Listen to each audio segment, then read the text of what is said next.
بسم الله الرحمن الرحيم. هنبدأ مع بعض في حل أهم أسئلة المعاصر على lesson 4 في يونت 3. نبدأ مع أول جزء هو جزء البروجيكشن. بيقول لي إن ال ABC is a right angle triangle at B ومديني شوية معلومات. حلو.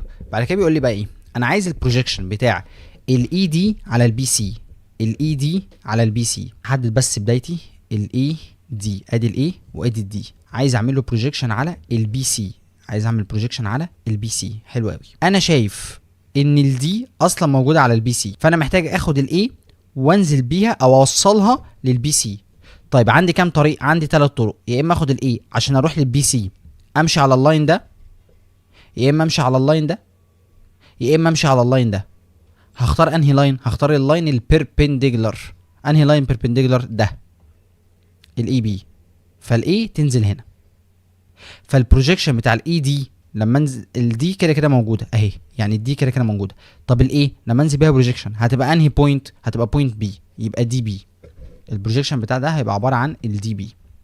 واحده واحده هنفهم اكتر. عايز البروجيكشن برضو بتاع الاي دي. الاي بحدد البوينت اللي انا هعملها بروجيكشن الاي دي على انهي اللاين؟ الاي سي. الاي سي اهو كده كده الاي موجوده اهي، كده كده الاي موجوده على اللاين الاخضر. يبقى انا محتاج اخد الدي واروح على الاي سي. هتمشي انهي طريق؟ هتمشي ده ولا هتمشي ده ولا هتمشي ده؟ هروح الطريق اللي بيربنديكولار اللي فيه 9 اللي فيه انجل ب 90، فهو الطريق ده. فالدي لما تمشي كده هتبقى بوينت اي اهي، يبقى اي. خش على اللي بعده. عايز اعرف البروجيكشن بتاع الدي اي على الاي سي. الدي اي على مين؟ على الاي سي اهو.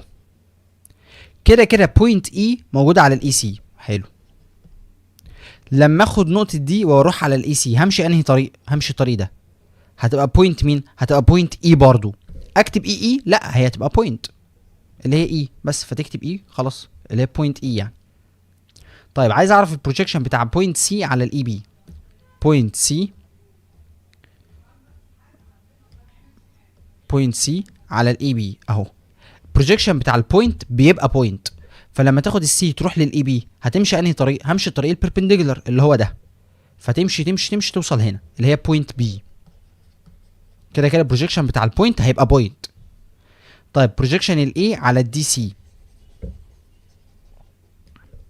بروجيكشن بوينت اي على الدي سي. ادي الدي سي اهو. طيب انا محتاج امشي بيربنديكولار، محتاج اروح للدي سي بشكل بيربنديكولار. هل الطريق ده يوصلني للدي سي بيربنديكولار؟ لا. هل الطريق ده يمشيني بيربنديكولار؟ لا، مفيش غير الطريق ده اللي هو البي. فلما انزل من ايه عشان اروح للدي سي هيبقى نقطة بي.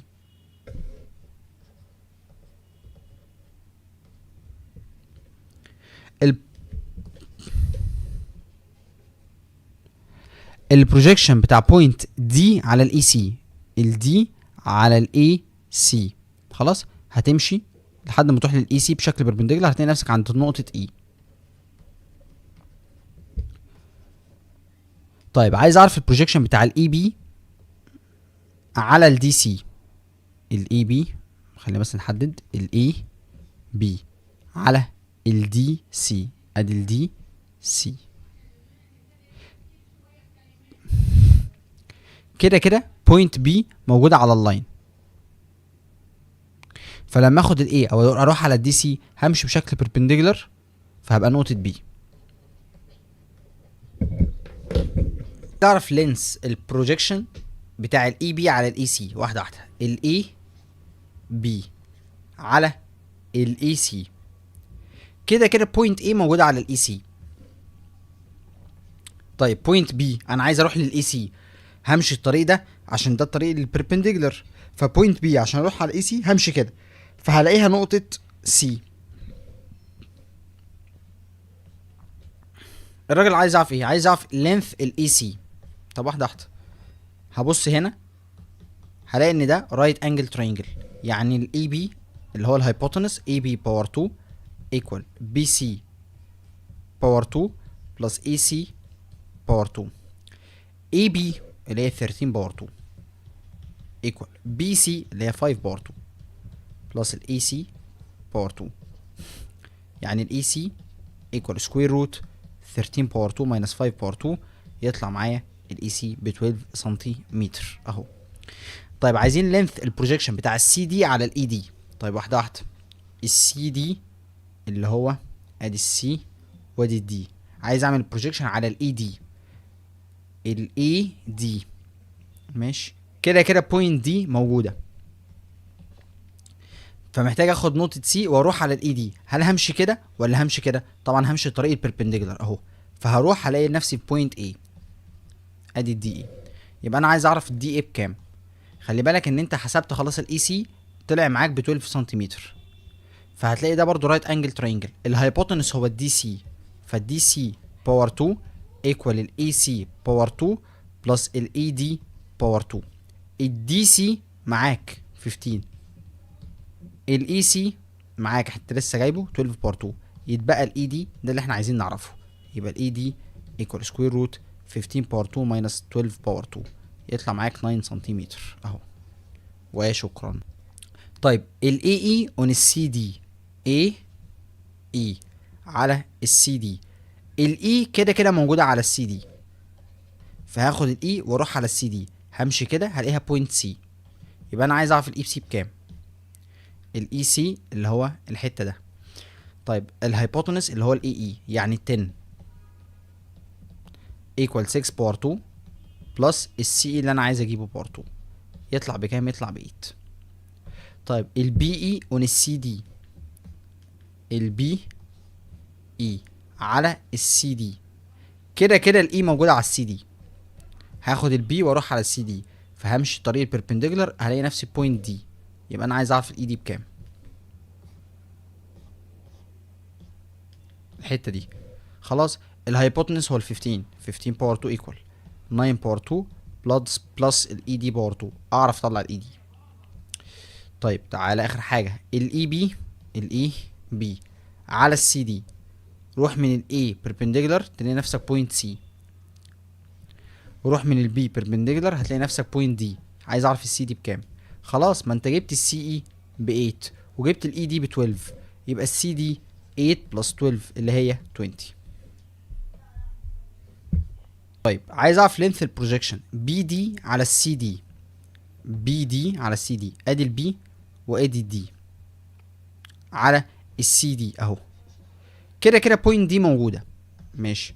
بوينت بي محتاج امشي بشكل بيربنديكولار. عشان امشي بشكل بيربنديكولار لازم امشي كده، ده الطريق البيربنديكولار. طيب حلو قوي. تعالوا بس نظبط شويه حاجات. ايه شويه الحاجات اللي انا هظبطها؟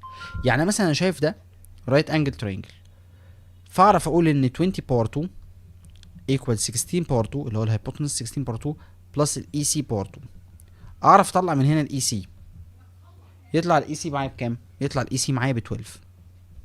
طيب الراجل قايل لك ان الاي سي ماله ايكوال الدي اي، فلو ده ب 12 ده كمان ب 12. ماشي. استفدت ايه؟ استفدت بقى من معلومه انت واخدها الترم اللي فات، ان انت لو عندك ايسوسيلس ترينجل بالشكل ده، ايسوسيلس ترينجل، ونزلت من الفيرتكس بيربنديكولار، فانت بتنزل على ميد بوينت، يعني الحته دي قد الحته دي. تمام. يعني انا لما انزل من البي امشي كده بيربنديكولار، فانا بروح على ميد بوينت، يعني الحته دي بقت قد الحته دي. طب الدي اي كله بكام؟ ب 12 سنتيمتر، يبقى الحته دي بكام؟ ب 6 سنتيمتر، والحته دي بكام؟ ب 6 سنتيمتر. هو عايز البروجيكشن بتاع البي دي على السي دي اللي هو هيبقى الحته دي اللي هو احنا جبناها ب 6 سنتيمتر. طيب بعد كده عايز اعرف لينث البروجيكشن اي بي على السي دي.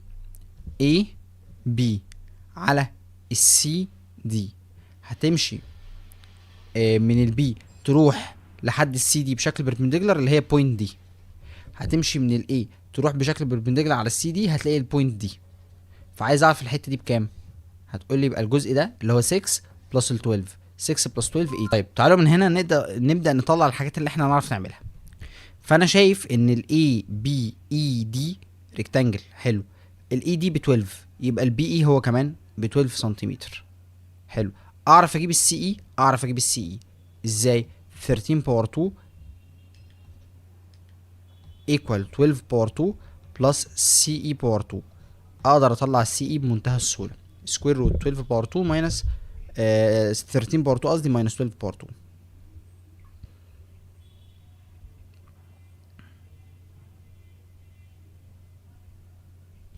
يطلع معايا السي اي ب 5. حلو، انت جبت السي اي الحته دي كده ب 5 سنتيمتر، يبقى الاي دي الحته دي بكام؟ ب 20، لان كله 25. لو الحته دي ب 5 يبقى الحته دي ب 20، لو دي ب 20 يبقى دي كمان ب 20. حلو، هات لي بقى اللي انت عايزه. البي سي، عايز اعرف البروجيكشن بتاع البي سي على الدي سي. البي سي على الدي سي كده كده بوينت سي موجوده. حلو، يبقى انا همشي من البي بيربنديكولار اروح للاي، صح؟ همشي بيربنديكولار اروح للسي دي اللي هي هلاقيها بوينت بي. يعني الراجل عايز يعرف السي اي اللي احنا جبناه في 5 سنتيمتر. طب خش على بعده. انا عايز اعرف البروجيكشن بتاع الاي بي على الدي سي. الاي بي على دي سي اللي هو 20، لانك هتمشي من الاي تروح للسي دي اهو، وهتمشي من البي تروح للسي دي اهو، فهتلاقي نفسك الحته دي اللي هي الاي دي اللي انت جبتها ب 20. حلو، عايزين نخش على اللي بعده. الدي سي على الاي بي. الدي سي عايز اعرف البروجيكشن بتاع الدي سي على الاي بي. الدي اهو، همشي من الدي اروح بيربنديكولار اللي هو اهو. طيب عايز امشي من السي اروح بيربنديكولار على الاي بي. الطريق الوحيد انك تمشي كده، هتبقى هنا. هو ده البروجيكشن لو مدينا ده شويه. طب الحته دي قد ايه؟ انت ماشي بيربنديكولار الحته دي اللي هي الحته دي اللي هي 5، يعني الحته دي 5 سنتيمتر. 5 بلس 20 يبقى 25. بعد كده عايز اعرف الاريا بتاعت الاي بي سي دي. طيب الاريا بتاعت الشكل ده مكونه من حاجتين، الجزء ده والجزء ده. اريا ريكتانجل عباره عن ايه؟ اللينث باي ويدث، يعني عباره عن 12 باي 20. ده 12 وده 20 بلس الاريا بتاعت الجزء ده اللي هو الترينجل هاف باي بيس باي هايت. قلت لك اعمل ايه؟ اشطب على الهايبوتنس واضرب ده في ده، يبقى ال 5 باي 12 بس. يبقى هاف باي 5 باي 12 بلس ال 12 باي 20 يطلع معاك بكام؟ 207. هتيجي اعرفك ازاي معانا ان شاء الله هتقدر تقفل الماث، ومش بس كده هتتعلم الماث صح وهتتأسس صح. الحصة عندنا بتكون لايف على زوم، بنشرح فيها الدرس وبنحل كل الافكار اللي ممكن تقابلك على الدرس ده. الميزة هنا انك تقدر توقفني وتسأل في اي وقت تحبه، وكمان لازم تحل اسئلة قدامي عشان اتأكد انك فاهم صح وانك بتعرف تحل. وطبعا كل حصة بتتسجل وبتتبعت لك عشان تكون معاك طول الترم وتقدر ترجع لها في اي وقت. وكمان لكل حصة واجب ثابت، الواجب من كتاب المعاصر، وانا بختار لك الاسئله عشان تغطي كل الافكار اللي في الدرس، وده بيكون مع فيديو لحل الواجب. ولو قابلتك اي مشكله خلال الاسبوع زي سؤال مش فاهمه او مش عارف تحله، تقدر تبعت لي على الواتساب وانا اكيد هحل لك مشكلتك. واخيرا عندنا امتحان ثابت كل اسبوع بتبعتهولي وانا بصححه خطوه بخطوه عشان اتاكد مش بس انك حليت صح، لا كمان خطواتك صح. لو حابب تنضم معانا ابعت لي رساله على الواتساب على الرقم ده. ودلوقتي يلا نكمل الفيديو. اقليدس عايزين نجيب الاكس. اقليدس قال لي ان البي سي باور 2، البي سي باور 2 ايكوال بي سي، يبقى ايكوال سي دي ملتبلاي السي اي. البي سي يبقى 12 باور 2 ايكوال سي دي اللي هي الاكس اللي انا عايز اجيبها، السي اي اللي هو 18 سنتيمتر 18 بس. اعرف اجيب من هنا الاكس على طول. 12 باور 2 ديفايدد ال 18 يطلع معايا الاكس ب 8 سنتيمتر. هنا عايزين نجيب الاكس. طيب مبدئيا انا اعرف اوصل للسايد ده اللي هو اليو دبليو. اعرف اوصل له ازاي؟ عن طريق الترينجل ده رايت انجل ترينجل. الهايبوتنس اهو اللي هو قدام قدام الرايت اللي هو اليو في، يبقى اليو في باور 2 ايكوال الدبليو في باور 2 بلس الدبليو باور 2. فاعرف اوصل للدبليو ده لان الدبليو في معايا ادي 10 باور 2 ايكوال ادي 8 باور 2 بلس اللي انا عايز احسبه، يبقى سكوير روت 10 باور 2 ماينس 8 باور 2. طبعا هتطلع معايا بكام؟ ب 6. فاليو دبليو تطلع معايا ب 6 سنتيمتر. طيب انا ليه رحت حسبت اليو دبليو مع ان هو مش عايزها؟ هقول لك انا بجيب اللي انا بعرف اجيبه، يعني انا بحسب اللي انا اعرف احسبه. انا لقيت ده رايت انجل ترينجل معايا كل حاجه فيه ما عدا سايد، فهعرف اطبق بايثاغورس واجيب السايد اللي ناقص لي. بعد كده اشوف هلاقي ان الحركه اللي انا عملتها دي فتحت لي الطريق ان انا اقدر اجيب بيه الاكس. ازاي؟ لان بايثاغورس قال لك ان السايد ده اللي هو قصدي ايكليدز قال لك ان اليو دبليو اللي هو السايد ده بيساوي اليو تي اهو ملتبلاي اليو في اهو اوفر كل ده الفي تي. ماشي. هتقول لي اليو دبليو معايا 6 ايكوال اليو تي انا عايزه اكس ملتبلاي اليو في اهو 10 سنتيمتر، يتبقى اليو تي معرفوش الحته دي، اليو تي او الفي تي قصدي انا معرفوش اللي هو الجزء ده. انا معايا الحته دي ب 8 بس ناقص لي دي، فمحتاج اعرفها بكام. طيب هنعرفها ازاي؟ هنعرفها عن طريق برضو اكليدز قال لي ايه؟ قال لي ان اليو في ده يو في باور 2 ايكوال في دبليو ملتبلاي في تي. حلو قوي. اليو في ادي 10 باور 2 ايكوال الفي دبليو ادي 8 ملتبلاي الفي تي. اعرف ان انا اوصل للفي تي بمنتهى السهوله، 10 باور 2 ديفايدد ال 8 تطلع معايا 12.5. معنى كده ايه؟ معنى كده ان الحته دي كلها من هنا لهنا كل ده ب 12.5، ده اللي انا عايز اجيبه اهو 12.5. اعرف اجيب الاكس طبعا كروس مالتيبليكيشن، اقدر اوصل للاكس بمنتهى السهوله.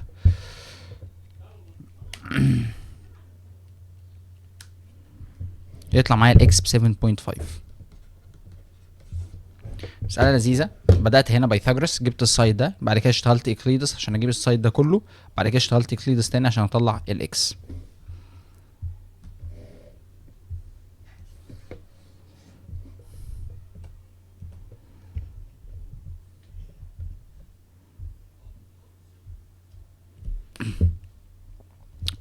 طيب تعال نخش على السؤال ده. انا معايا دي 6 معايا دي 8 من التراينجل الكبير، هعرف اجيب ده كله بايثاغورس يطلع معايا ب 10. طيب اعرف اجيب الاكس طبعا بقى سهل بقى، لان الاكس هتبقى ايكوال ال 8 باي ال 6 اوفر ال 10. على الكالكوليتر اطلع الاكس. هنا عايزين نجيب الاكس والواي والزد. ماشي. اللي انا اعرف اجيبه في الاول هو الواي، لان الواي باور 2 ايكوال السي دي اللي هو 18 ملتبلاي السي اي اللي هو عباره عن 18 بلس ال 32 اللي هو كام 50. كل ده كده 50 ملتبلاي ال 50. من هنا جبت الواي. طب عايز اجيب الزد نفس الطريقه، الزد باور 2 هيبقى ايكوال الاي دي اللي هو ال 32 ملتبلاي الاي سي كله اللي هو 50. فجبت من هنا مين؟ جبت الواي وجبت الزد. طيب تعالى نشوف سكوير روت 18 ملتبلاي ال 50 يعني 30، ادي الواي ب 30. طيب الزد يبقى 32 بقى ملتبلاي ال 50 تطلع الزد ب 40. حلو. انا عايز اجيب الاكس. خلي بالكم ان انا معايا كل ده ب 50، ومعايا البي سي اللي هو الواي ب 30، ومعايا البي اي اللي هو الزد بكام ب 40. طب لو عايز اجيب الاكس، طب هتقول لي الاكس سهله، عباره عن ال 30 ملتبلاي ال 40 اوفر ال 50. 30 باي 40 اوفر ال 50 يطلع معايا ب 24. الاكس ب 24. وشكرا. طبعا كل الاسئله دي بنفس الطريقه. نربط بقى بالجزء الاولاني في الدرس حته البروجيكشن. عايزين نجيب اللينث اوف ذا بروجيكشن اي بي اون اي سي. تعال نجيب اول حاجه البروجيكشن من الاي بي على الاي سي. ماشي. الاي بي اون الاي سي يعني ودي حرف الاي على اللاين اللي اسمه اي سي، وودي حرف البي على اللاين اللي اسمه اي سي. هتقول لي كده كده الاي موجود على الاي سي. حلو قوي. محتاجين ناخد البي نوديها للاي سي، بس تمشي بيربنديكولار، يعني ما ينفعش تاخد البي وتمشي الطريق ده تروح هنا، لا لان ده مش بيربنديكولار، وما ينفعش تمشي كده لان ده برضه مش بيربنديكولار، بس لازم تمشي كده لان ده كده بيربنديكولار. فلما تاخد البي عشان تروح للاي سي بشكل بيربنديكولار هتلاقي ان البي بقت البوينت دي، بقى اسمها دي، فالراجل بيطلب منك الاي دي. عايزين نعرف الاي دي بكام. هتقول لي سهله، تعال نشوف، تعال نفكر.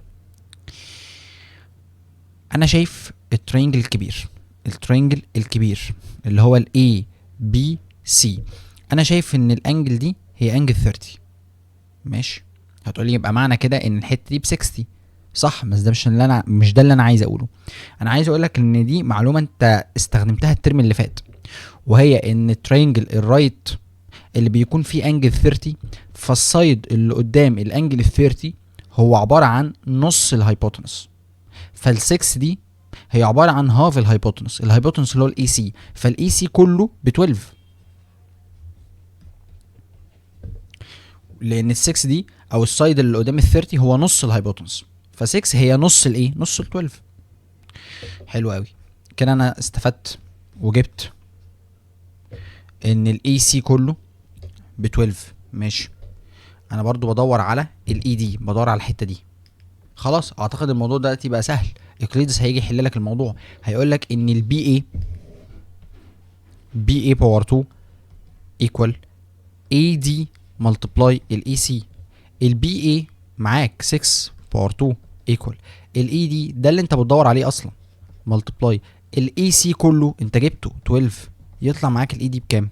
يطلع معاك الاي دي ب 3 سنتيمتر، فجبت الاي دي 3 سنتيمتر. كده بقى معايا الحته دي ب 3. خلي بالك ان السايد كله ب 12، فال 12 لو شلت منها 3 يتبقى 9، فانت كده معاك السي دي برضو ب 9.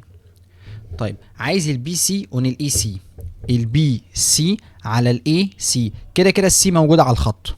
ماشي، يبقى انا محتاج اخد البي اوديها على الاي سي، هتمشي الطريق ده اللي هو الدي، اللي هو السي دي يعني، فبيسالك على السي دي. خلاص، السي دي 9. تعالى هنا البروجيكشن بتاع الواي زد على الاكس زد، الواي زد على الاكس زد، الزد كده كده موجوده على الخط. حلو، محتاج اخد الواي واروح على الاكس زد، همشي بشكل بيربنديكولار اللي هو ده، اللي هو ال اللي هو الزد ال. انا عايز اجيب الزد ال، سهله جدا. ليه؟ لان ده رايت انجل ترينجل، صح؟ الهايبوتنس فيه الزد واي اللي هو ال 12، يبقى 12 باور 2 ايكوال 9.6 باور 2 بلس الزد ال اللي انت عايز تجيبه باور 2. تعرف ان انا نطلع الزد ال على طول ب 7.2، فكده جبت الزد ال 7.2. حلو قوي. اللي بعده اكس واي على اكس زد، اكس واي على اكس زد، الاكس كده كده موجوده. حلو، يبقى هاخد الواي واروح على الاكس زد، همشي الطريق البيربنديكولار اللي هو ده، هلاقي ان الواي بقت ال يعني اكس ال. حلو، عايز اجيب اللينث بتاع الاكس ال. ماشي، عندي هنا طريقين، الطريق الاولاني هو طويل شويه، اللي انا هقول ان الواي زد باور 2 ايكوال زد ال ملتبلاي زد اكس، الواي زد باور 2 ايكوال زد ال ملتبلاي زد اكس. ده معاك هتجيب الزد اكس اللي هو ده كله، بعد كده هتشيل منه 7.2 يطلع لك ده. ماشي، ده حل صح. في حل تاني اسرع، ده الواي ال، انا عارف ان الواي ال باور 2 ايكوال ال زد ملتبلاي ال اكس، الواي ال ب 9.6، ال زد 7.2، ال اكس هتطلع لك بشكل مباشر، تجيب ال اكس على طول اللي انت عايزها، يطلع ال اكس بكام؟ ب 12.8 والحته دي 12.8، فاعرف اجيب السايد كله اللي هو يطلع معايا بكام؟ اللي هو يطلع معايا ب 20. حلو، تعال نشوف اللي بعده احنا عايزين ايه. الاكس زد على الاكس واي، روح الاكس زد على الاكس واي، الاكس كده كده موجوده، محتاج اخد الزد اوديها للاكس واي، همشي الطريق البربنديكولار اللي هو ده، اللي هو هروح عند الواي يعني، يبقى انا عايز الاكس واي. حلو، اعرف اجيب الاكس واي؟ طبعا تعرف تجيب الاكس واي ازاي؟ بايثاغورس من الترينجل الكبير. عندك الاكس زد هي الهايبوتنس 20 باور 2، وعندك الزد واي معاك 12 باور 2 زائد الاكس واي اللي انت عايز تحسبه، يطلع معاك الاكس واي ب. طيب البروجيكشن اوف ا بوينت اون ا جيفن ستريت لاين از ا بوينت، بروجيكشن البوينت بيكون بوينت. مش فاهم، انت لو عندك ستريت لاين كده وعندك بوينت، البوينت دي اهي، انت عايز تعمل البروجيكشن للبوينت على الستريت لاين. يعني ايه؟ يعني تاخد البوينت دي تنزلها تخليها موجوده على الستريت لاين. فهتنزل ايه؟ هتنزل بوينت. انت بدل ما كانت هنا انت حركتها خليتها هنا موجوده على الستريت لاين، هتفضل بوينت زي ما هي، مش هتتحول تبقى ستريت لاين، يعني هتفضل بوينت زي ما هي.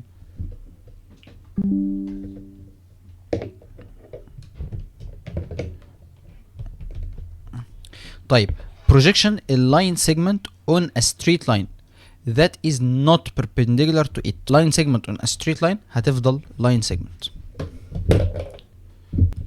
طيب ايه معنى الكلام؟ انت عندك line segment كده اهو ماشي، وعندك تاني straight line.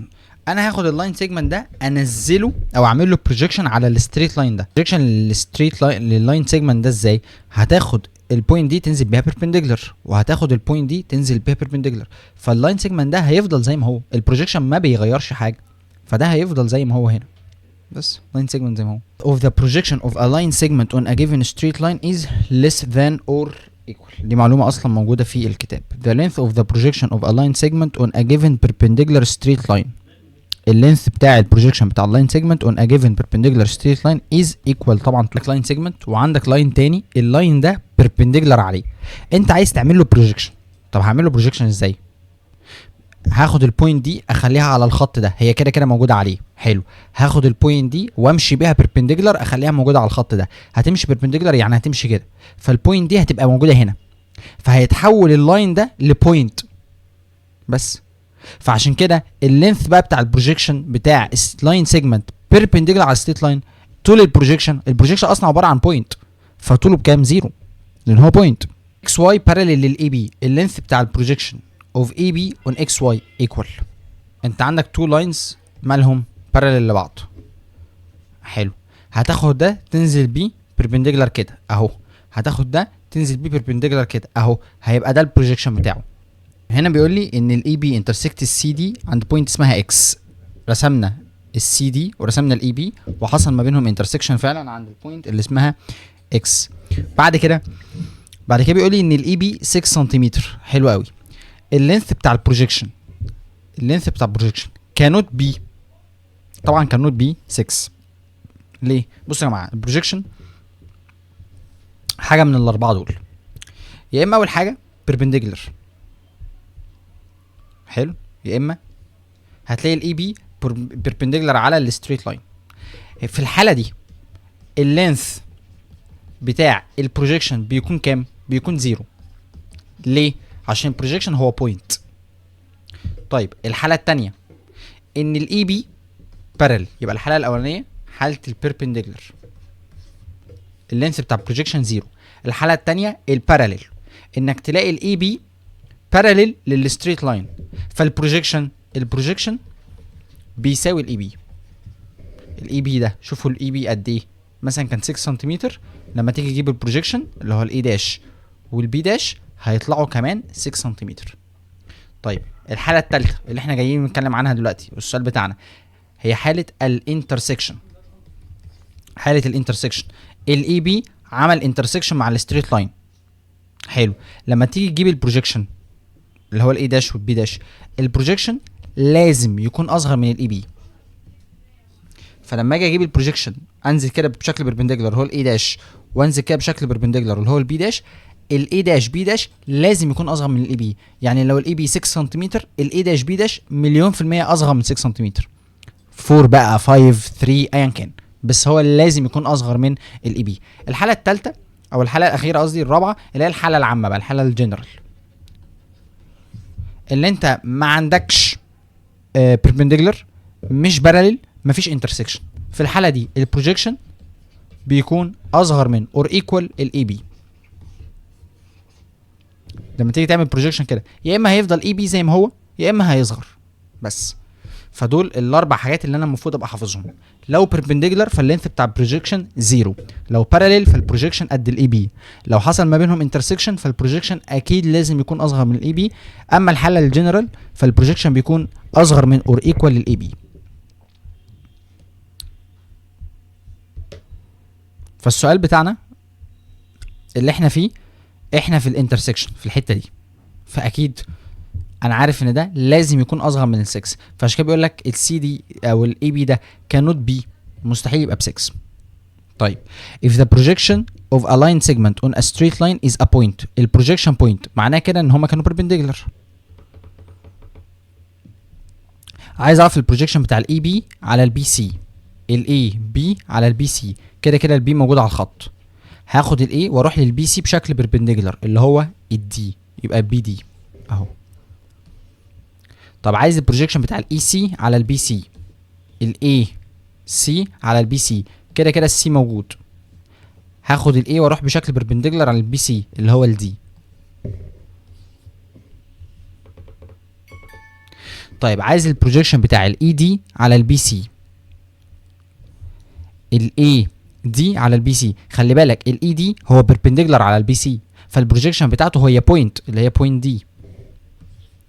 عايز البروجيكشن بتاع البي سي على الاي بي، ثواني، البي سي على الاي بي، كده كده البي موجود، حلو، هاخد السي واروح على الاي بي بشكل بيربنديكولار اللي هو ده اللي هو الاي.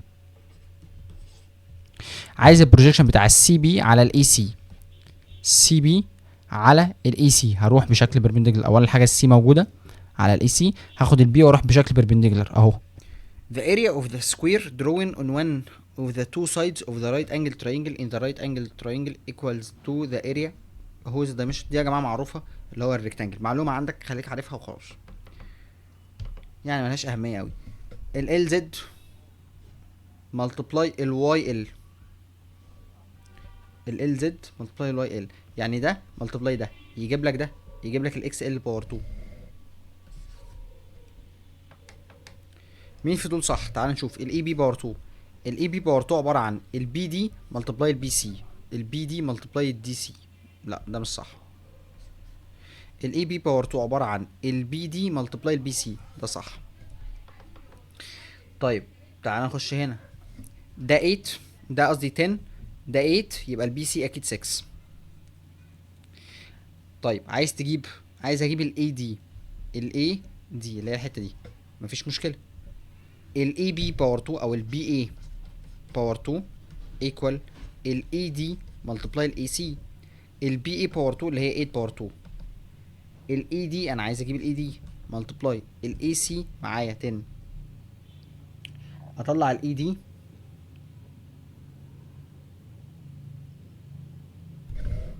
ب 6.4.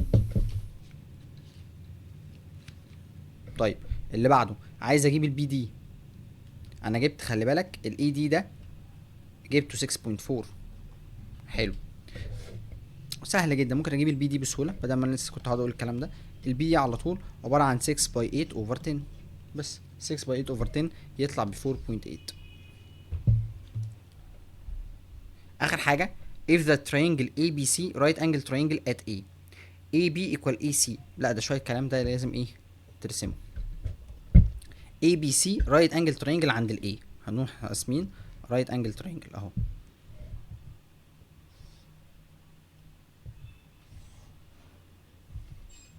هنسميه A، لا هو الرايت انجل ترينجل عند الاي، فادي الاي اهي، ادي ده مثلا البي، ادي ده مثلا السي، حلو. قال لك الاي بي قد الاي سي ب 8 اقف، الاي بي ده ب 8 قد الاي سي، ممكن نصغر بقى الاي سي شويه،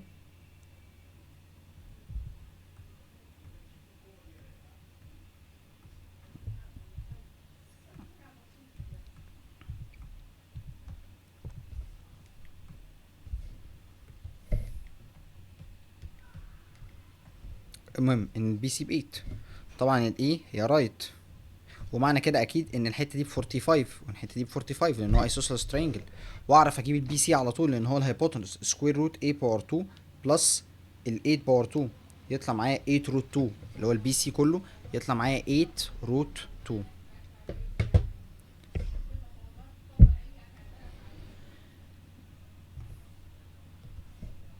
اهو، يطلع معايا 8 روت 2، حلو. بعد كده قال لك الاي دي بيربنديكولار على البي سي، يعني هتطلع بلاين اسمه اي دي يبقى بيربنديكولار على البي سي، ماشي، ادي الاي روح بشكل بيربنديكولار.